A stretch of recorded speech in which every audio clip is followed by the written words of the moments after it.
Kajian Kitab.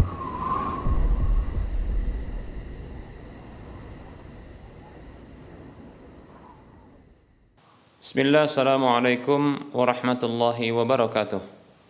Innal hamdalillah nahmaduhu wa nasta'inuhu wa nastaghfiruh wa na'udzu billahi min shururi anfusina wa min sayyiati a'malina. Man yahdihillahu fala mudilla lahu wa man yudlilhu fala hadiya lahu. Wa asyhadu an la ilaha illallah wahdahu la syarika lahu. Wa asyhadu anna Muhammadan abduhu wa rasuluhu sallallahu alaihi wasallam. Qala Allah tabaraka wa ta'ala: Ya ayyuhalladzina amanu taqullaha haqqa tuqatih wa la tamutunna illa wa antum muslimun.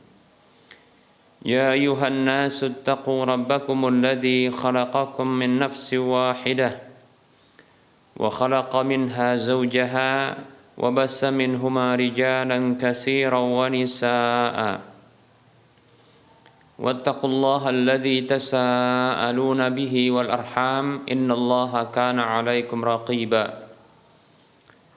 Ya ayyuhalladzina amanu taqullaha wa qulu qawlan sadida yuslih lakum a'malakum wa yaghfir lakum dhunubakum. ومن يطع الله ورسوله فقد فاز فوزا عظيما أما بعد فإن أصدق الحديث كتاب الله وخير الهدى هدى رسول الله صلى الله عليه وسلم وشر الأمور محدثاتها وكل محدثة بدعة وكل بدعة ضلالة وكل ضلالة في النار. Para pemirsa Rosyad TV dan para pendengar Radio Medan Mengaji serta para pemirsa media-media sunnah yang turut serta menyiarkan kajian ini, segala puji hanya untuk Allah Tabaraka wa Ta'ala yang senantiasa memberikan nikmat-Nya kepada kita. Selawat dan salam kita ucapkan untuk Nabi-Nya, Nabi Muhammad sallallahu alaihi wasallam.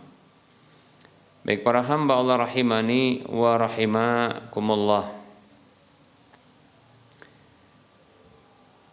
Kita akan lanjutkan pembahasan kitab Minhajul Muslim di bab yang ketiga tentang akhlak, dan kita masih menyebutkan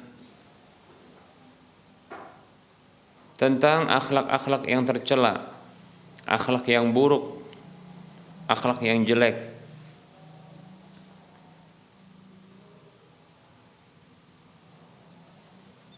Yaitu diantaranya adalah ujub. Ujub yaitu sombong disebabkan karena ta'jub terhadap diri dan apa yang ada pada diri sendiri. Baik para hamba Allah rahimani wa rahimakumullah, kita akan menyebutkan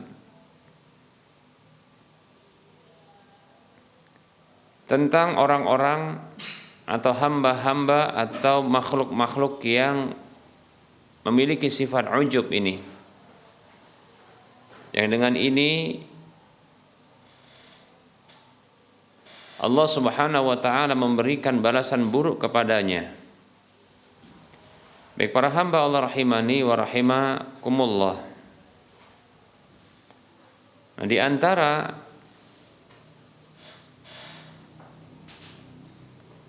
contoh yang disebutkan oleh Allah Subhanahu wa Ta'ala di dalam Al-Qur'an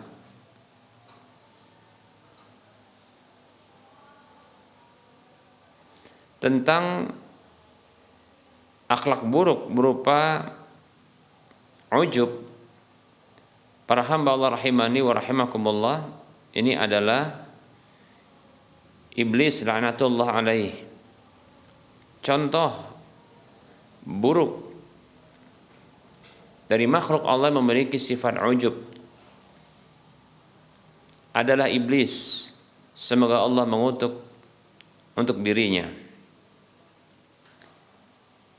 Para hamba Allah rahimani wa rahimakumullah, iblis ujub.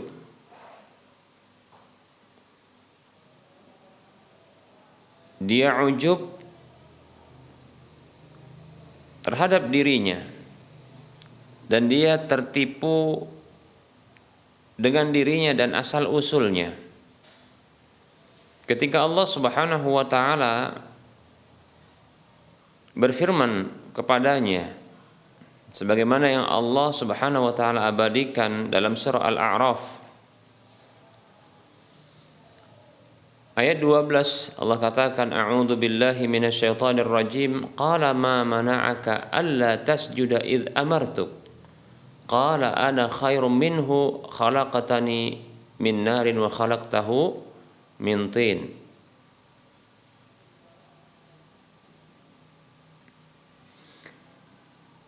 Allah Subhanahu wa taala berfirman, qala ma mana'aka, apa yang menghalangimu wahai iblis, alla tasjuda id amartuk, untuk tidak sujud kepada Adam alaihissalam tatkala aku memerintahkanmu. Qala, maka ia mengatakan, ana khairun minhu. Ini ungkapan kesombongannya, aku lebih baik daripada dia. Berikutnya ini adalah alasan kesombongannya. Ta'jubnya terhadap dirinya dan asal usulnya. Khalaqtani min narin wa khalaqtahu min tin. Engkau ciptakan aku dari api sementara engkau ciptakan dia dari tanah. Para hamba Allah rahimani wa rahimakumullah. Iblis merasa dia lebih baik daripada Adam alaihissalam karena dia menyangka bahwa asal usulnya itu lebih baik daripada asal usul Adam alaihissalam. Dengan kata lain, dia maksudkan adalah api lebih baik daripada tanah.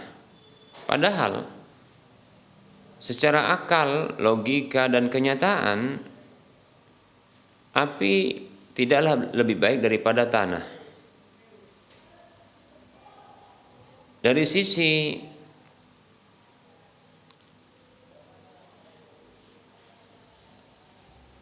sisi media kehidupan, maka ketahui para hamba Allah rahimani wa rahimakumullah, tanah itu merupakan media terbaik untuk hidup.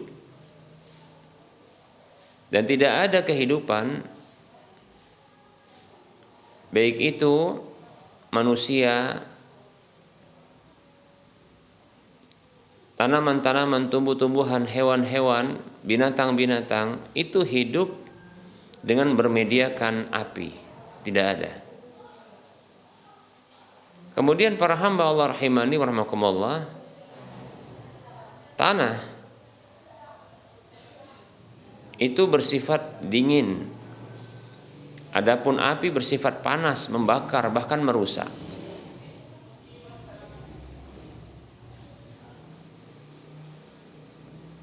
Dan tanah itu lebih kuat ketimbang api, di mana tanah itu mampu untuk memadamkan api yang berkobar dengan urukannya. Ketika ditimpakan kobaran api dengan gundukan tanah seukuran dengan kobaran tersebut, maka ini akan memadamkan api tersebut. Namun tidak pernah kita dapatkan api itu bisa menghilangkan tanah. Bahkan tanah yang terbakar oleh api, tatkala tanah tersebut dipadukan, maka dia semakin kuat. Kita tahu batu bata itu semakin kuat ketika dia terkena api, panasnya api. Demikian para hamba Allah rahimani wa rahimakumullah. Ya.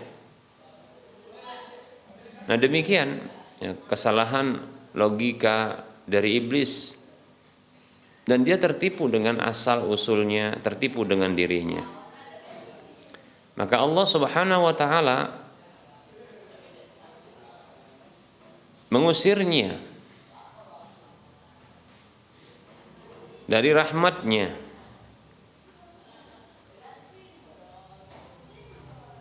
dan mengusirnya dari surga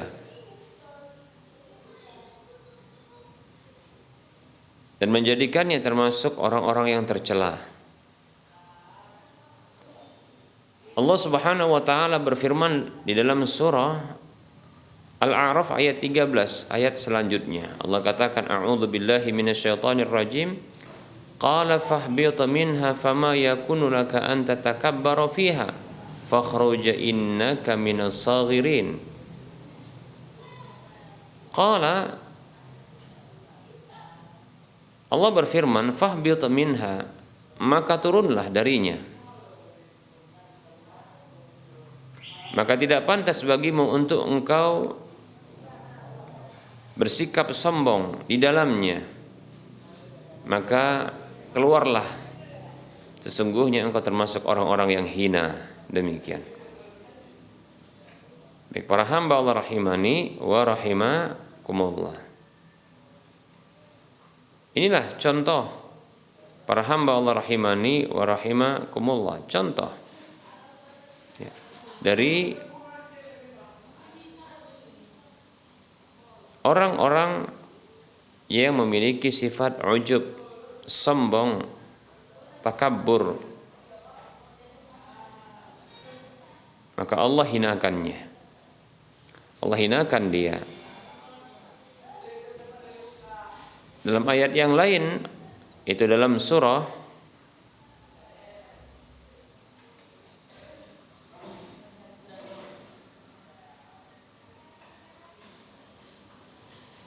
Allah berfirman dalam kitab sucinya, Allah berfirman, qala ana khairun minhu khalaqtani min narin wa khalaqtahu min tin. Ketika Allah berfirman,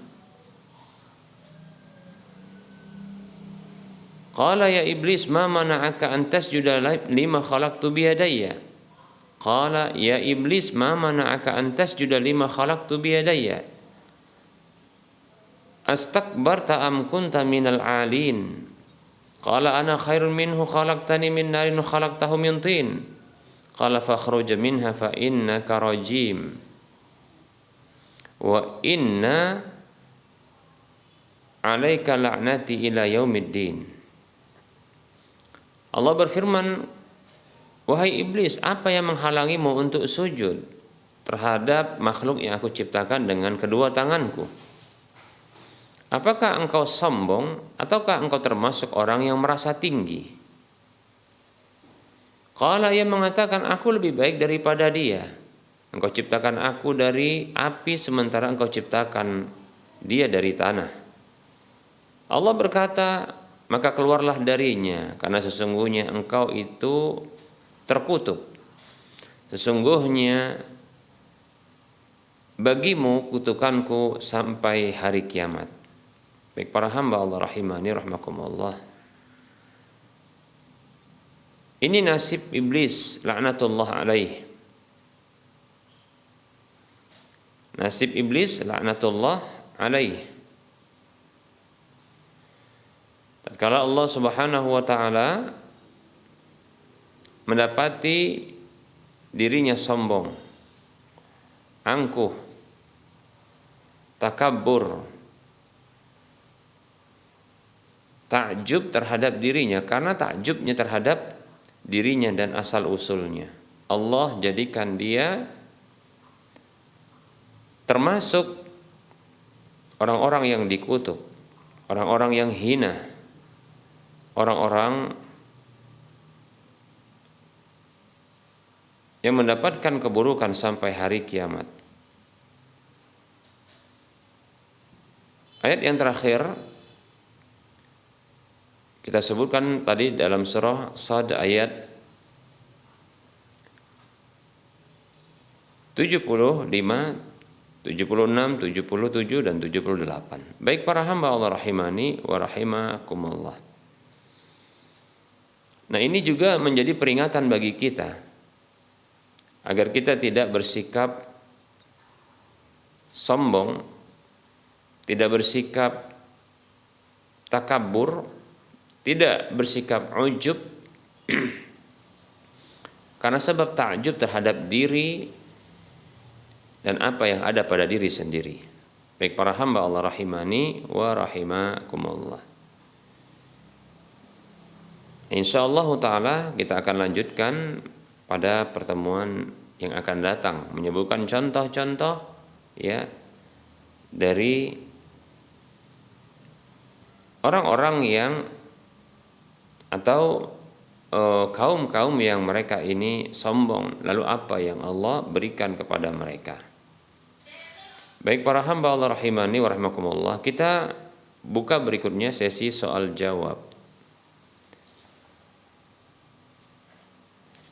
Ada pertanyaan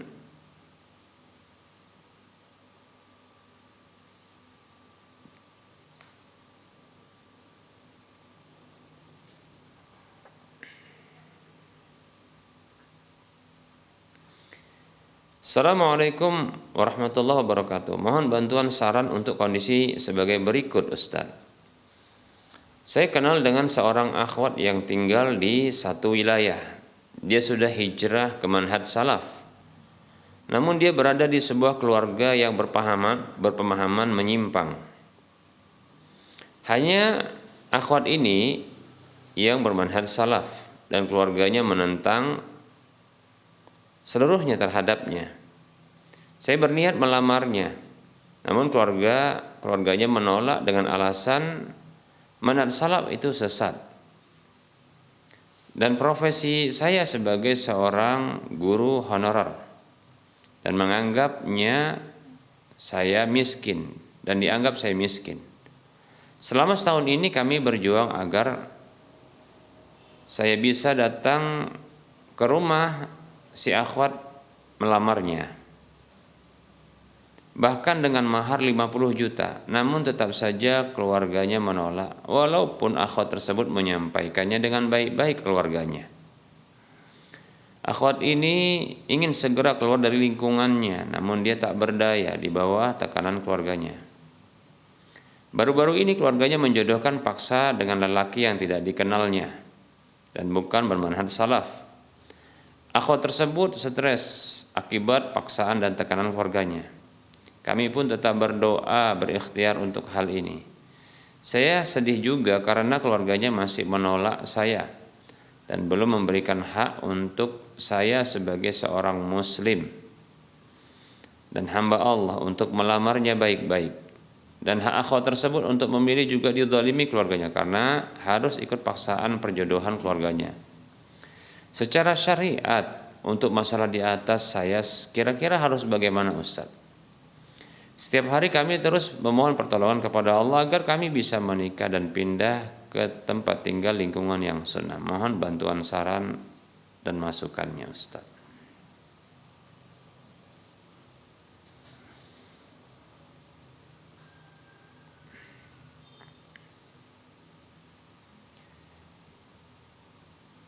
Bismillahirrahmanirrahim. Waalaikumsalam warahmatullahi wabarakatuh. Yang pertama sekali saya sarankan adalah untuk bersabar. Dan bersabarlah dengan tanpa batas karena sesungguhnya sabar itu karena pahala sabar tanpa batas. Allah Subhanahu wa taala berfirman dalam surah Az-Zumar ayat 10. Allah katakan a'udzu billahi minasyaitonir rajim innama yuwaffas sabiruna ajrahum bighairi hisab. Sesungguhnya dibalaslah orang-orang yang sabar itu pahala mereka tanpa batas. Dan terus berikutnya adalah minta tolong kepada Allah Subhanahu wa taala dengan sabar dan salat. Allah katakan dalam surah Al-Baqarah, A'udzu billahi minasyaitonir rajim wasta'inu bis-sabri was-shalah. Minta tolonglah kepada Allah dengan sabar dan salat. Wa innaha lakabiratun illa 'alal khashi'in. Dan tidaklah salat itu dan sesungguhnya salat itu benar-benar berat kecuali bagi orang-orang yang khusyuk demikian. Baik, ini yang pertama ya, yaitu sabar kemudian minta tolong kepada Allah dengan sabar dan salat demikian ya. Baik para hamba Allah rahimani wa rahimakumullah. Berikutnya mencoba untuk melakukan pertemuan dengan mengajak mungkin orang-orang yang disegani oleh pihak keluarga untuk memberikan edukasi tentang pernikahan. Sampaikan bahwasanya pihak wanita, yaitu anak, punya hak terhadap dirinya. Bahkan tatkala ya seseorang anak itu dinikahkan tanpa izin dari sang anak, maka anak tersebut bisa membatalkan akad nikah tersebut. Demikian. Nabi SAW bersabda, la tunkahul bikru hatta tusta'dzana wa la tunkahul aimu hatta tusta'mara. Janganlah seorang gadis itu dinikahkan kecuali dengan izinnya, sampai ya didapatkan izinnya. Dan janganlah seorang janda itu dinikahkan sampai didapatkan perintahnya. Nah, seperti itu. Jadi kalau sang wanita tersebut, gadis tersebut tidak izin dengan pernikahan paksa, maka tidak sah pernikahan tersebut bila dia menolaknya. Nah, seperti itu, ya. Ya memang sampaikan juga, mudah-mudahan sang akhwat ini itu mampu untuk kuat dan bertahan. Ya jangan sampai gadaikan agamanya, kebahagiaannya untuk nikah dengan laki-laki yang tidak diketahui kebagusan agama dan akhlaknya. Ya. Karena ini memang yang diajarkan oleh Nabi sallallahu alaihi wasallam. Kata Nabi sallallahu alaihi wasallam, "Idza ja'akum man tardawna dinahu wa khuluquhu fazawwijuhu faankihuhu." Apabila datang kepada kalian orang yang kalian ridhoi agama dan akhlaknya, maka nikahkanlah ia. Fa illam taf'alu, kalau kalian tidak lakukan itu, yaitu menikah dengan orang yang bagus agama dan akhlaknya, takun fitnatun fil ardi wa fasadun arid, akan terjadi ya bala musibah dan kerusakan di permukaan bumi, seperti itu. Ya, jadi menikahlah dengan ya pasangan yang bagus agama dan akhlaknya. Demikian ya. Dan bertahan untuk itu. Dan janganlah spekulasi ya. Karena ini adalah urusan dunia dan akhirat. Bukan hanya dunia saja, namun akhirat juga. Demikian ya. Seperti itu. Nah, lakukan mediasi, yaitu membawa mediator yang bisa untuk memediasi hal ini, menyampaikan, nah seperti itu, ya. Memang ada pendapat yang mengatakan seperti ini, kalau wali yang berhak itu menolak dari pernikahan atau menikahkan wanita yang di bawah perwaliannya, maka itu bisa beralih kepada wali berikutnya. Ini pendapat ulama-ulama mazhab ya Hanafi. Kalau tidak salah pun dalam mazhab Syafi'i itu ada demikian, ya. Tapi jatuhnya ke wali hakim, ya. Namun sebaiknya ya tempuh dulu jalan mediasi. Nah, seperti itu ya. Mediasi terlebih dahulu. Demikian. Ya mungkin bisa juga pihak akhwat tersebut, yaitu sang akhwat itu mungkin menyatakan ya kepada pihak keluarga ya untuk tidak mau menikah kecuali dengan orang yang bagus agama dan akhlaknya. Nah, seperti itu. Dan bagus agamanya itu adalah orang yang bermanhaj salaf dan dia terus menuntut ilmu. Ya. Oleh karenanya sebenarnya sang penanya ini juga orang yang bermanhaj salaf, begitu juga seorang yang rajin nuntut ilmu. Nah, begitu. Ya. Biar setidaknya sang akhwat ini nantinya kalaupun jadi menikah itu dengan orang yang tepat. Jangan pula tidak tepat, ya. Bermanhaj salaf dan rajin nuntut ilmu. Nah, itu yang bagus agamanya. Bagus akhlaknya adalah orang yang mempraktekkan ilmu yang didapatkannya. Ya, mengamalkannya. Nah, seperti itu, ya. Baik. Nah, terus berdoa ya sabar, minta pertolongan kepada Allah Subhanahu wa taala. Ya, seperti itu. Nah, kalau seandainya mediasi ini tidak berhasil dengan satu orang, maka coba mediasi dengan orang yang lain. Contohnya seperti barangkali mencari pihak KUA untuk bisa memediasi, ya. Nah, seperti itu. Bisa dengan cara mungkin membayarnya karena ini menyita waktunya, ya. Seperti mungkin di waktu-waktu libur dia pihak KUA untuk memediasi hal ini, tapi sampaikan dulu kondisinya demikian. Nah, seperti itu, ya. Disampaikan dulu kepada pihak KUA tersebut, petugas KUA. Kemudian mintakan agar memediasi, ya. Wallahu taala a'lam.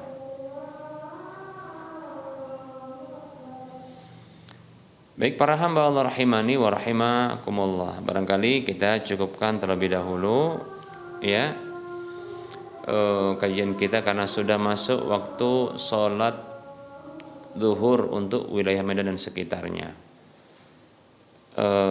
Sebelum kita mengakhiri perjumpaan ini, ya, tentunya saya minta maaf terlebih dahulu apabila banyak kesalahan dan kekurangan. Kebenaran itu datang dari Allah, maka ambillah. Kekurangan dan kesalahan serta kekeliruan itu datang dari saya pribadi, bisikan syaitan, maka tinggalkan dan abaikanlah. Jangan lupa maafkan, ya, kepada Allah saya mohon ampun, dan kepada para pemirsa, para pendengar sekalian saya mohon maaf. Nah, kembali kita memberikan motivasi kepada saudara seiman, mari kita berdonasi untuk membebaskan lahan yang nantinya akan dibangun Masjid Al-Muwahhidin untuk wilayah Medan dan sekitarnya. Kekurangan dana kita sekitar 3 kalau tidak salah ya 300 atau 400 ya juta sekian rupiah lagi. Ya. Nah, kita masih punya peluang yang banyak ya masih 50 juta itu bisa kita salurkan insyaallah ya kalau ada. Ya, ini peluang yang besar tentunya untuk memiliki aset akhirat yang minimal pahalanya 700 kali lipatnya, yang ini akan terus mengalir walaupun ya kita telah tiada. Dalam kehidupan kita saja ini akan terus mengalir ya tatkala dimanfaatkan tentunya. Baik ya, silakan transfer ke nomor rekening berikut ini: Bank Syariah Mandiri atau Bank Syariah Indonesia di nomor 7127485555 atas nama Yayasan Lajnah Dakwah Medan, kode bank 451. Kami tetap setia menanti Anda untuk berdonasi. Ya. Semoga bermanfaat ya apa yang disampaikan ini, dan semoga Anda termotivasi. Mohon maaf atas segala kekurangan. Kita ketemu lagi di lain kesempatan. Wassallallahu ala Muhammad wa ala alihi wa ashabihi ajma'in. Subhanakallahumma wa bihamdika asyhadu an la ilaha illa anta astaghfiruka wa atubu ilaika walhamdulillahirabbil alamin. Wassalamualaikum warahmatullahi wabarakatuh.